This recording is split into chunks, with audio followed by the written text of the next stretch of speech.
안녕하세요. 백목사의 기독교적인 저출산 대책, 일반 논문 읽기, 저출산 대응 정책의 평가 장기 목표, 이삼식 한국보건사연구원 연구위원인데요.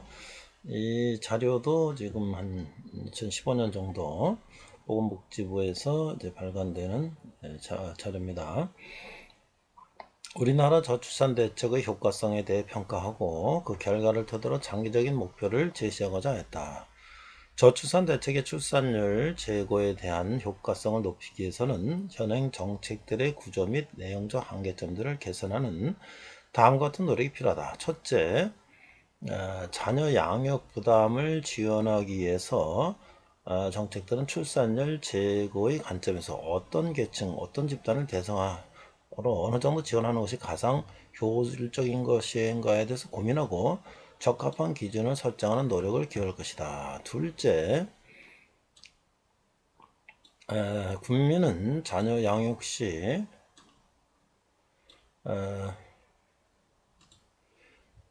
계속 일을 할 것인가를 선택하게 되는데 그에 따라 양육 지원의 형태를 다양하도록 해야 된다. 셋째, 저출산 대책은 다른 사회 정책들과 유기적인 연계하에서 통합하도록 추진할 경우 출산율 제고에 효율적인 것이다. 마지막으로는 출산 욕구가 실천으로 이어지는 데는 결혼과 자녀 양육의 배려하는 직장 문화를 조성하고 자녀들의 안전하게 성장할 수 있는 환경을 조성할 필요가 있다. 이런 네 가지가 이제 요점이 되겠습니다. 자, 들어가는 글에 보니까 한국의 출산율 변동 추이를 살펴보면 다른 국가들과 비교해서 세 가지의 독특한 특징을 갖는다. 첫째, 출산율이 아주 높은 수준에서 아주 낮은 수준으로 감소했다. 둘째, 고출산에서 저출산으로 이행이 비교적 단기간에 이루어졌다. 셋째, 초저출산 현상이 장기화되고 있다. 이 같은 출산율의 변동의 특징으로 인하여 고령화가 아주 빠르게 아주 높은 수준으로 진행하는 등 인구학적 변동의 미래 사회 경제에 미치는 영향이 지대성으로 예상된다. 정부는 출산율을 제거하기 위하여 2006년부터 저출산 고령사의 기본계획을 통해 정책적인 대응을 본격화하였다. 출산과 양육에 유리한 환경 조성을 위하여 결혼, 출산, 양육에 대한 경제적 부담을 지원하고 보육 서비스를 양적으로 확충하고 질적 수준을 높이고 일 가정 양립을 지원하였다. 결혼과 출산의 우호적인 사회 분위기를 확산하고자 교육과 홍보를 실시했다. 이와 같은 전략들은 1차 저출산 고령사회 기본계획 2006년과 2010년 5년이죠. 2차 저출산 고령사회 기본계획 2011-15년 5년 동일하게 유지되고 있다. 다만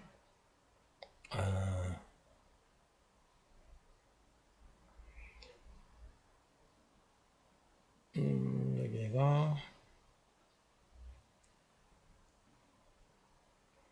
제1차 기본계획 2006년 2010년에서 보육 부분을 강조했다면 2차 기본계획 2011년 15년에서는 일가정 양립 부분을 상대적으로 더 강조하고 있다. 저출산 현상의 사회 경제적 파급 효과가 심각한 데다가 막대한 예산이 소요된다는 점에서 저출산 대응 정책 저출산 대책의 효과성에 대한 사회적 관심이 높다. 이는 결국 저출산 대책의 평가에 대한 욕구를 증가시키고 있다. 저출산 대책의 효과성에 대한 평가는 예산 집행의 효율성이라는 측면뿐만 아니라 저출산 현상 극복의 가능성 내지 정도의 측면에서 매우 중요한 의미를 가진다. 이 글은 우리나라 저출산 대책의 효과성에 대해 평가하고 그 결과를 토대로 장기적인 목표를 제시하고자 한다. 이런 얘기인데요. 이제 두 번째는 저출산 대책 평가의 개념과 방법이다. 자, 정책 평가는 정책의 내용 집행 그리고 집행에 따른 결과의 영향 등을 추정하기 위하여 사용하는 체계적인 방법들로 정의되기도 한다. 정책 평가의 기준은 학자마다 다양하나 대체로 능률성, 효과성, 형평성, 대응성 등을 볼 수 있는데 이중 능률성은 투입 대비 산출 이 개념으로 측정되며 효과성은 정책의 최종 달성도를 의미하는 결과를 개념을 가진다. 정책 평가를 위해 산출과 효과 중 어느 것을 측정하는 선택은 평가의 목적 등에 따라 따라할 것이다. 그래서 전자는 정책 시행, 인풋에 따른 산출물을 측정하는 목적이 강하다면 후자는 산출물을 통해 국민의 행동을 바람직한 방향으로 변하는 것을 측정하는 목적이 강하다. 자, 우리나라는 이제 저출산 대책의 산출에 대한 평가는 성과평가는 명칭으로 저출산 고령사회 기본법 제21조 및 동법 시행령 4조에서 의거해서 매년 수행되어 국회 보고와 중앙부처의 익년도 예산 심의를 위한 자료로 활용되고 있다. 그러나 지난 수년간 저출산 대책에 대한 보다 많은 관심은 산출성과 성과 평가보다는 정책 시행의 결과로서 출산율이 상승하였는가 하는 효과성 평가에 집중되어 있다. 몇몇 시대에도 불구하고 저출산 대책의 효과성에 대한 평가는 거의 이루어지지 못하고 있던 것으로 간주될 수 있다. 자, 한국 사회에서 저출산 대책의 효과성에 대한 평가가 제대로 이루어지지 못한 주된 이유로는 정책의 성과, 정부에서 제공한 서비스의 양과 질과 달리 정책의 효과성은 출산율 변화가 장기간에 걸쳐 나타나기 때문에 단기간의 측정이 곤란하다는 때문이다. 한 예는 프랑스에서 출산율 제고를 위한 정책 투입이 1990년대 초까지 계속 증가했음에도 불구하고 출산율은 오히려 감소했으며 실질적인 출산율 반등은 일정 기간이 지난 후에서야 본격적으로 나타나기 시작하였다. 사회, 경제, 문화 등의 복합적인 작용으로 인하여 정책이 실제 출산에 영향을 미치는데 일정 시간을 소요하기 때문에 불이할 수도 있다. 그렇죠? 이게 정책을 수립했다고 바로 그게 효과가 난다면 얼마나 좋겠어요. 그래서 인구 문제는 결혼과 출산과 뭐 이게 다 양육이 다 연결이 되고 시간이 걸리죠. 자, 또 다른 이유로는 저출산 대책의 기간이 상대적으로 짧아 효과성을 객관적으로 평가할 수 있는 자료와 축적이 미흡하다는 점이다. 외국 사례를 통해 보면 저출산 대책의 효과성을 분석한 기존의 연구들은 국가 간 비교 연구를 제외하면 대체로 일정 기간 동안 축적된 시계열 자료를 활용하였다. 그래서 이 1900 비카트는 1988년 2000년 그러니까 이게 12년 동안 핀란드 자료의 생존 분석 기법을 활용해서 가정보육수당이 셋째 자녀 출산에 미치는 영향을 분석하였다. 또 장은 1970에서 83년 그 12년간 캐나다의 자료에 GLS 기법을 적용해서 가족수당과 소득공제 및 세제공제의 영향력을 분석하였다. 그래서 또 더글라스와 더글라스 외에는 1980년, 97년 약 16년간 그래서 OLS 기법을 적용하여 퀘벡주의 현금 지원이 출산에 미치는 영향을 측정하였다. 자, 앤더슨은 1980년, 90년 스웨덴 가구의 인구학적 종단 자료와 288지역의 보급 자료의 사건 사분석 기법을 적용하여 보육시설의 비용 및 질 및 양이 출산에 미치는 효과성을 분석했다. 뭐 이런 것들을 쭉 이제 해서 시계열적으로 어느 정도 10년 이상 시간을 두고 연구를 해야 된다는 거죠. 그런 얘기들이 지금 나와 있고요.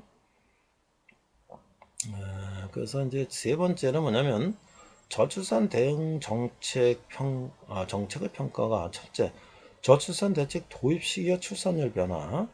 우선 정책의 신구 도입이나 전환 시기의 출산율 변화 간의 관계를 살펴보자. 실질적으로 저출산 대책의 시작은 1차 저출산 고령사회 기본계획 2006년 10년이 시행된 2006년부터라고 할 수 있다. 저출산 대책에 포함되는 정책을 대다수는 1차 기본계획 이전부터 존재하나 출산율 제고의 인구정책 목적보다는 보건정책, 복지정책, 여성정책 등 각각의 고유한 목적을 가진다. 특히 즉 현행 저출산 대책들은 약 80종에 이르고 있으며 여기에 기존 정책들을 출산율 제고의 목적을 위한 변경한 정책들과 처음부터 출산율 제고를 목적으로 설계하여 신규로 도입한 정책들이 포함된다. 대표적인 정책들은 결혼 지원, 난임 부부 지원, 보육 교육비 지원, 양육수당 지원, 다자녀 가정에 대한 조세 감면 혜택 등 육아휴직 등의 변화 출산을 간의 관계를 살펴보자. 저출산의 주된 원인으로서 만원화에 대응하기 위하여 2009년부터 신혼부부 주거 지원, 건강한 결혼 출산, 양육 환경 조성, 결혼 준비 프로그램 운영, 현역 및 예비역 장병에 대한 홍보 및 결혼 출산 육아 교육 강화, 유자녀 기혼 병사 상근 예비역 선발 및 배우자 임신 시 입영기일 연기 등을 추진하고 있다. 이중 대표적인 정책으로 청약 가점제 시행 등으로 주택 청약 당첨이 상대적으로 어려워진 무주택 저소득 신혼부부에게 주택을 특별 공급하고 저리로 전세 구입 자금을 지원하고 있다. 저소득층 난임 부부를 지원하게 하여 경제 부담을 경감하고 이런 난임에 대한 또 지원도 있고요. 그 다음에 보육비도 저소득층을 했습니다만은 이제 전체적으로 보육비 지원을 한다는 것이고요. 그래서 이런 제도들을 설명하고 있고 조세 지원도 정부의 세수 감소의 영향을 최소화하면서 다자녀 가구에 유리한 가족 친화적 조세 제도를 구축하고 그다음에 육아휴직 제도가 1987년도에 도입된 제도로서 1세 미만 영아를 가진 여성 근로자를 대상으로 무급으로 실시했다. 이게 이제 1987년이면 이게 국민연금과 거의 같은 1년 더 빠른 거예요, 이게. 그럼에도 불구하고 지금 이게 국민연금 뭐 수령자들이 많이 있습니다만은 육아휴직 제도가 과연 이렇게 많이 활성화되고 있는가? 라는 문제가 지금 되고 있죠. 그래서 육아휴직 급여 정책은 2004년에 월 40만 원, 2007년 월 50만 원, 뭐 이렇게 좀 올려주고 있고요. 그다음에 이제 그림 1에서 저출산 대책들이 신규 도입 혹은 개시 변화된 시기에 다소의 불규칙성은 존재하나 대체적으로 출산율이 지속적이고 급격한 감소가 멈추고 미약하나만 다소 상승하는 추세를 보이고 있다. 그러나 이런 도식화만으로 저출산 대책들이 출산율 변화에 영향을 미쳤을 것으로 단정하기는 어렵다. 자, 두 번째는요. 저출산 대책 예상과 출산율 변화인데 보니까 정책을 보니까 지금 출산율이 계속 떨어지고 있죠. 2005년에 지금 1.1대가 있는데 2006년에 세제 개편이라든지 난임부부 지원이라든지 두 자녀 이상 보육료를 지급하다 보니까 조금 올라갔고요. 그다음에 실업부부 주택 공급 제도가 생기면서 또 양육수당 보육료가 소득 하위 70%로 지급되면서 조금 올라갔고, 그 다음에 이제 누리과정, 육아휴직 급여 정률제 등을 하면서 뭐 조금씩 회복되긴 합니다만은 이게 사실 그 효과가 그렇게 크지는 않다. 왜? 전체적으로 대세는 계속 떨어지고 있으니까. 자, 그래서 저출산 대책 예산과 출산율 변화는 어떻게 되는가? 그래서 예산과 출산 정책. 저출산 대책의 예산은 2006년에는 2조 3천억. 1차 기본계획 종료인 2011년에는 5조 5천억. 그리고 2차 기본계획 2011년 7조 4천, 2012년 9조 7천. 계속 증가하고요. 2006년 12년은 4.2배가 증가했다.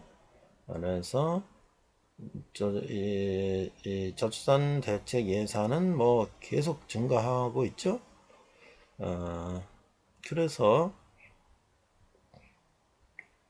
저출산 대책, 저출산 고령사회 기본계획 중에서 저출산 부분 예산만을 따라보면 지금 저출산 결혼 출산 양육 부담 경감에서 이게 이제 억 원인데요. 2조 957억. 결혼 출산 양육 부담 이게 2조가 8조가 됐어요. 한 5년간에. 그러니까 한 4배가 들었죠. 그 다음에 월 1가정 양립 지원이 1540억에서 6700억, 네 4.400억 올랐죠. 아동 청소년 건전한 성장 확률 종성 733이 4900, 6.7. 자, 결혼 출산에 이제 붙여져 보면 자녀 양육비 지원이 1조 6천에서 8조 2천, 5배가 올랐고요. 보육비가 4배, 양육수당이 3배, 사교육비 공감이 11배, 육아 지원 인프라가 3배, 임신 출산 지원이 2.5배, 난임부부 지원이 1.6배, 산모 신생아 도우미 지원이 7.2배. 이게 굉장히 많이 늘었네요. 자, 이런 식으로 지금 예산을 늘려가고 있는데, 예산과 출산율 변화는 어떻게 되는가? 지금 출산율이 떨어지고 있는데, 보육비 지원, 총 예산은 늘어나고 있고, 이게 지금 점선이 보육비료비 급여비 지원인데, 이 급여비 지원은 굉장히 가파르게 올라가고 있죠. 출산 양육 지원은 뭐 그냥 조금 올라가는 정도. 일가정 양립 지원은 뭐 그냥 오히려 더 줄어가는 이런 그림을 그리고 있죠. 그래서 이게 지금 뭐 예산을 어떻게 지속적으로 써야 되는가 이런 문제가 되겠습니다. 저출산 대책의 성과 지표 출산율 변화. 끝으로는 정책 투입의 성과로서 관련 지표들의 변화와 출산율 간의 연관성을 분석해 보기로 한다. 저출산 대책들 중 대표적으로 자녀 양육비 부담을 경감하기 위한 보육 지원과 질 높은 보육 인프라 확충 및 사교육비 부담 경감, 일가정 장립을 제거하기 위한 육아휴직제도 개선과 직장보육시설 확충, 임신 출산에 대한 보건의료적인 지원 이런 것들이 있고요. 우선 이들 성과지표 의 값은 예의 없이 지속적으로 높아지고 있는 것으로 나타난다. 2006년 이전부터 실시됐던 일부 정책들의 성과지표 값은 전으로 상승폭이 다른데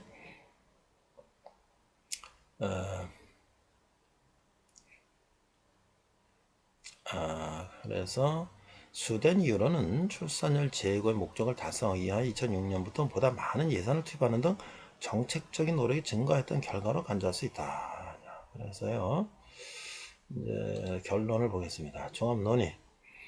공산품이나 공농작물과 같이 인간의 출산 행위를 정책 도입 및 전환을 통해 즉각적으로 환경 변경할 수 있을 거라 기대하기는 곤란하다. 인간의 출산 행위는 암묵적이든 명시적이든 각 개인이 처한 환경이나 상황을 종합적으로 고려하여 의사결정을 하고 실행한 결과이기 때문이다.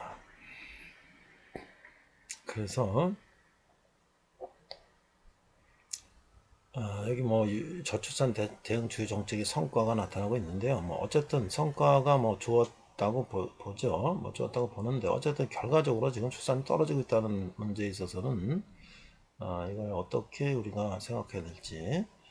그래서 여기 보면 학계 출산율은 떨어지고 있고 육아 서비스 이용률도 올라가고 뭐 다 올라가서 그래서 지금 이 정도를 유지하고 있다. 뭐 이렇게 해도 긍정적으로도 볼 수가 있는 거죠. 그렇지 않으면 뭐 더 떨어질 수 있다. 이런 얘기도 가능할 수도 있는 얘기니까요. 그래서 이런 얘기들을 지금 하고 있고 이제 결론 부분을 가서 보도록 하겠습니다. 그래서 저출산 대책의 장기 목표는 무엇인가? 저출산 대책의 출산율 제고에 따른 효과성을 높이기 위해서는 현행 정책들의 구조적 및 내용적 한계들을 규명하여 개선하는 노력이 중요하다. 첫째, 자녀 양육의 경제적 부담을 지원하기 위한 여러 정책들은 자녀를 둔 일정 소득 기준 이하의 가정에 대해서 경제적 지원을 해야 한다. 그 다음에 둘째는요, 국민은 자녀 양육 시 계속 일을 할 것인가를 선택하게 되는데 그에 따라 양육 지원의 형태 방법이 다양화되도록 해야 된다. 네. 그 다음에 셋째, 저출산 대책은 다른 사회 정책들과 유기적인 연계하에서 통합적으로 추진할 경우 출산 제고에 효율적일 것이다. 당연한 말씀이죠. 유기적으로 통합이 돼야 된다. 마지막으로 출산 욕구가 실천으로 이루어지는 데는 무엇보다 우리 사회가 자녀를 키우기 좋은 환경을 제공할 수 있을 때 가능하다. 그렇죠. 이게 지금 에, 사실은 이 문제가 국가의 장래에 달린 문제인데요.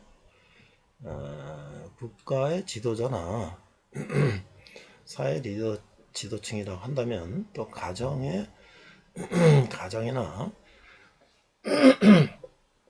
이런 사람들은 당장을 내다보는 게 아니라 장기적인 미래를 내다봐야죠.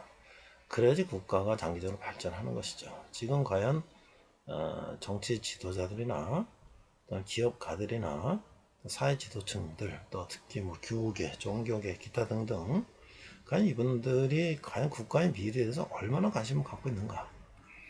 정치인들은 자기의 정권을 획득하는데 경제인들은 자기 이익을 구현하는데 종교인들은 뭐 종교를 세를 확장하는데 뭐 기타 등등 하고 있습니다만은 과연 궁극적으로 국가의 미래에 대한 생각은 하고 있는 것인가 라는 것이 그 국가가 과연 계속 지속 가능한 국가가 될 것인가 아닌가를 결정하는 것이라고 생각이 됩니다. 자, 이상 핵목사의 저출산대책 논문을 읽겠습니다.